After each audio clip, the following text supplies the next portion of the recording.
Welcome to A Simple Life. This week we are working on irrigation in the greenhouse.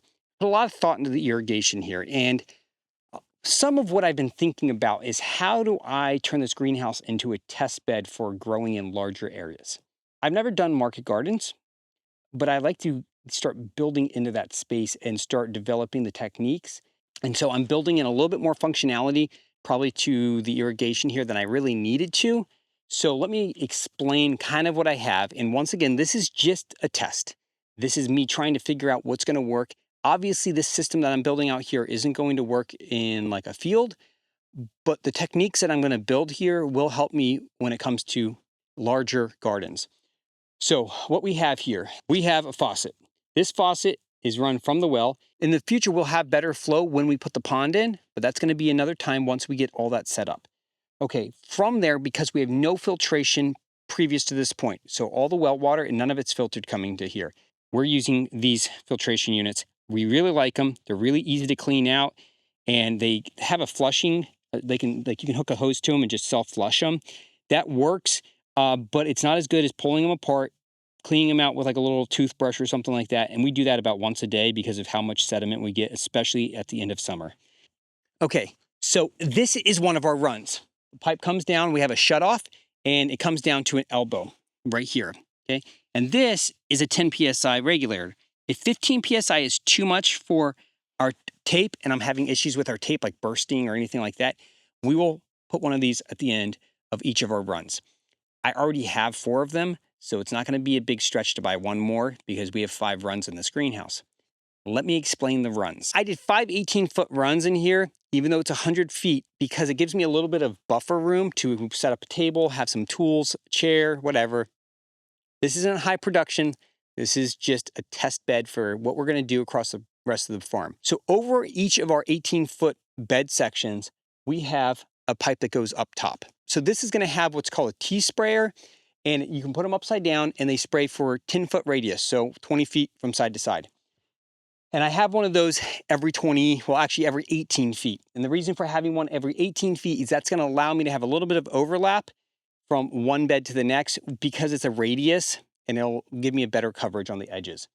So that's how I have this set up. It goes all the way to the very end. At the very end, I have it capped off. And the reason for having it capped off with a screw cap is because eventually the pond will be down here, which means my pump system will be down here and we'll be pumping up instead of down, which means all my filtration and all that stuff will be down here. Okay, so I did all this work and I did it under the guise of being able to test this garden out and figure out how to grow. So I've never done a series of plantings going through the year. I've kind of planted once or twice and that's it. That's how I've always gardened. That's how my parents kind of did it. Like I've never been around market gardens, which plant sometimes every week, if not every other week. And so that's something I'm going to be experimenting with and testing out. So I broke this up into 5 beds. That's going to be 5 months worth of plantings.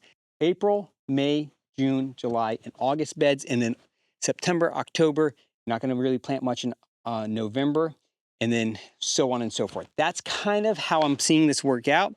Now, there are going to be some things that are going to be constants. My tomatoes, those are going to be constants. Cucumbers are going to be constants, and they will be planted in the middle. And so by planting them in the middle, this will allow us to have them all the way through the year. It's going to be the side beds that are going to be the things I'm going to plant as we go in stages.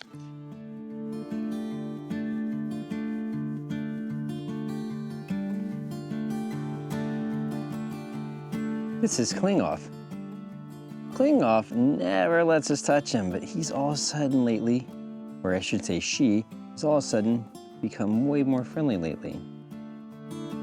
Okay, so we are almost done with our irrigation system. I wanted to give you a little bit of an update. I'm still missing a couple parts. I'm gonna be going to the store tomorrow to be getting those, but I'll show you what I have today because we just got our nozzles in. This is the nozzle, it's a Senninger T-Spray. It's not a mini wobbler. My greenhouse is not wide enough for a mini wobbler. I'd end up spraying all down the sides. It would be a bit of a mess. All right, this is the first test. It seems to be pretty good. It's not quite as far as I want, and I was expecting like a clear 20 feet, and this is like maybe 18 feet or maybe 16 feet. Not quite, it's like barely hitting this bed over here. Probably show you a little bit, another one of these. I have 3 of them running right now just to kind of see what the overlap would be. And to be honest, we're not getting overlap. You can see it right in here. There's like a dry spot right there. So I'm not super happy with that. These were supposed to be 20 plus feet. Now they are only at 10 PSI right now. So as we get up to 15 to 20 PSI, which I can just get a different regulator, we can try that, but I'm not sure if that's going to change a whole lot. All right. I said this was an experiment. I didn't lie. So I did a little bit more research. It turns out that these can take up to 40 PSI. So what I'm going to do is I'm going to get a much higher regulator, and I'm going to put it after my filter. And then at the bottom of each of my runs, I'm going to put a smaller regulator for like 10 PSI. That's going to allow me to have much better flow through all my beds and all my setups. Now, there's also the issue of even when I got these up to about 40 PSI, I still have a small kind of dead zone. Let me show you. You can kind of see it right here. You can see it right there. There's a little dead zone right there. So here's why I'm not going to worry about it. Each of these zones, they're not going to be all irrigated at the same time using the same methods. Most of the top-down stuff, like what I'm doing right now, is going to be for when we have seeds, because I've found that unless you top down water with seeds, with my compost at least, they don't do very well. What I'll probably do is I'll probably make sure I do my seedings into my middle beds, okay? And not the end beds, because the end beds are where I'm going to have that little dead zone. I'm learning, figuring this out. Now, that being said, in the future, I may want to utilize those areas for some type of seeding. If that's the case, what I'll do is as I bring my irrigation over, okay, from my pipe, I'll put little like mini sprayers on each of those little dead zones, and I'll be able to cover them easily. So I'm learning how to do this type of gardening with you.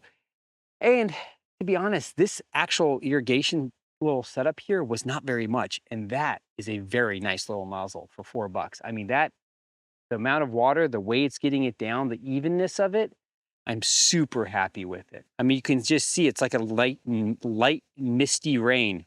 So we are done with this today. We're going to go to the irrigation store tomorrow, and we will see you guys tomorrow. I went to the irrigation store today. It turns out I think I actually have the best nozzles for overhead that I could have.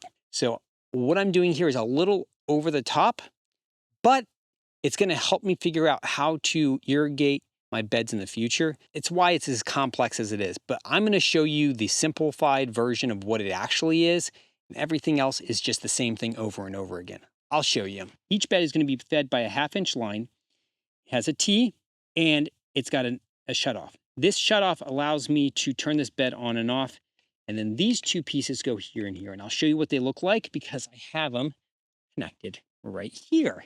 There you go. So these are connected. Obviously, the water would just shoot out the ends if I didn't finish this off. All right, so this is the way I'm kinking the ends. It's just electric tape wrapped around 4 or 5 times. These connect to the end.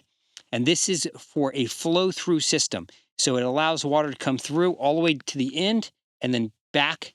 So that's how these are set up. So we're using T-tape to connect to this. And the reason I'm using T-tape is there's 2 reasons. I'm not a huge fan of T-tape because T-tape is kind of like a consumable. It's a throwaway. Generally, you don't use it for more than 1 season because it gets holes in it. It doesn't, store well, all kinds of stuff like that. I'm not crazy about using T-tape because of that. What I'll be using in the future, I actually have.